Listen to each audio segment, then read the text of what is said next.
Stay tuned for a special tribute at the end of this video. What do you miss most about those old Avengers? What do you remember? I want you to see what I see, what we no longer have, so I'm going to show you a scene.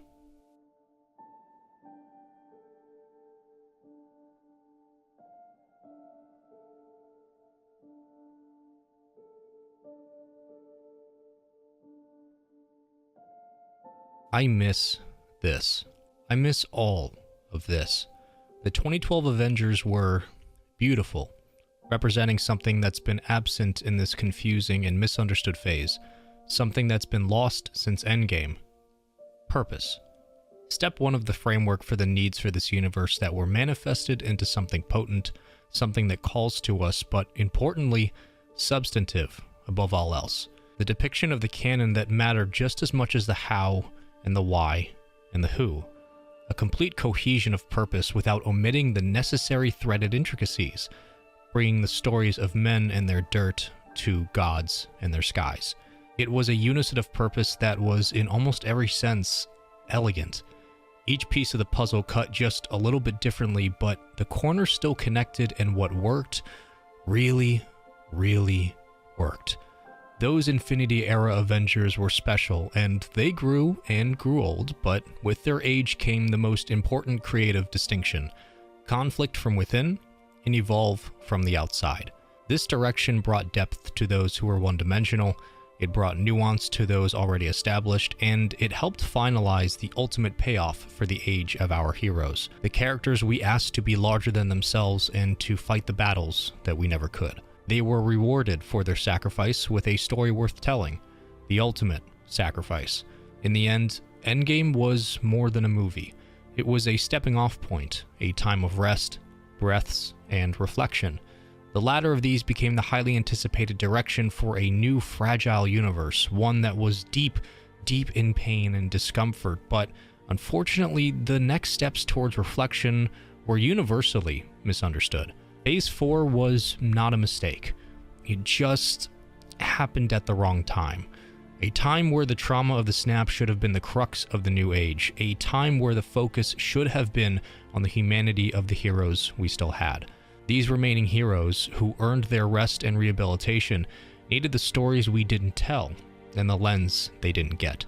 Phase 4 worked sideways through itself, electing to fill in the holes left behind by the founding team, rather than solely progressing the personal journeys of those who remained. Too much introduced, too much new. The need for intimacy with both feet on the ground was the loudest calling that never got answered, and maybe it should have. Sometimes quiet is necessary, and for the dawn of a new era following its greatest crescendo, maybe it was time to be quiet, to be sparse, and give in to these humanities.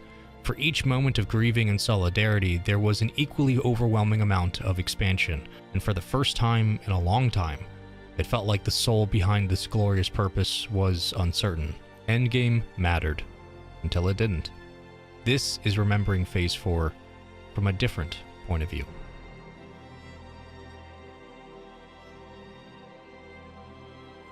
The Avengers of old started their journeys with tales about the friction of ideas. It wasn't the easiest approach, as it required a commitment to only a few select high-stakes characters, but that exclusivity allowed a stable world to flourish outward from the personalities brought forth, and introduced a spectrum of possibilities we never dreamt of. Launching off of each personality and diving into their extenuating relationships became a way to further the deconstruction of our heroes and mark their growth against the changing world. This was a weight each member of the Avengers bore fully, as it required a high-wire balancing act, 50% presentation, and the rest consisting of a deep commitment to interpreting the source material. Like before, each piece of this puzzle was cut a few shades differently, but all means justified their ends, in a lens that made sense, in a way that didn't feel like an empty calorie world. Glorious purpose. In similar context to how Infinity War changed the Marvel sphere moving forward, Endgame set up an opportunity for an age of vulnerability, for a slower, calmer, and necessary period of hard conversations and even harder actions. Losing Tony and Steve meant more than just their absence, and Thanos' genocide likely left damage to these foundations far beyond the merely practical. It's no surprise then that there was an aura lingering over the universe following the finality of Endgame, a calling, one of closure and reconstruction, centered within the familiar souls still remaining from the old team. That calling was a responsibility, the responsibility of Phase 4, to honor the old guard with patience and afford them their peace, to close the camera around them when it was time, and to stay intimate, to caretake those who remained and shepherd them into a space of perspective where they could begin their own reconstruction process and challenge it against the world. The Avengers of Phase 1 were about man versus man. Phase 2, man versus self. Phase 3, man versus world. All components intertwined in some way and shape, absolutely, but the themes that existed set the tone, and that tone was consistent. More often than not, Phase 4 seemed to forget what its tone was and why. There were projects that broke the mold, some even bearing their scars, and ideas that ignited the cores of rebirth. But these were all merely pit stops in an otherwise misguided evolution. The loss of meaningful stories during meaningful times became glaring and, honestly, frustrating. A Shakespearean tragedy in Thor was washed away, and the chance to expound upon what Endgame did for him was left to our imagination. For every meaningful step we took forward, the more likely its impact would be diluted by what came next. Suddenly, the potency of collective storytelling felt usurped by a call for more, simply because it was more. That once unique obsession of crafting cohesive and complementary movies was secondary, and as a result, the old selective few began to feel like the new statistical norm. Phase 4 just couldn't escape those empty calories, nor how quickly the world would feel like a shell of itself, and how bloated it continued to grow. We replaced the dense weight of a commitment to connection with the many faces and names that now just kind of exist out there. In a time of post-traumatic snap disorders, those feelings were never fully realized.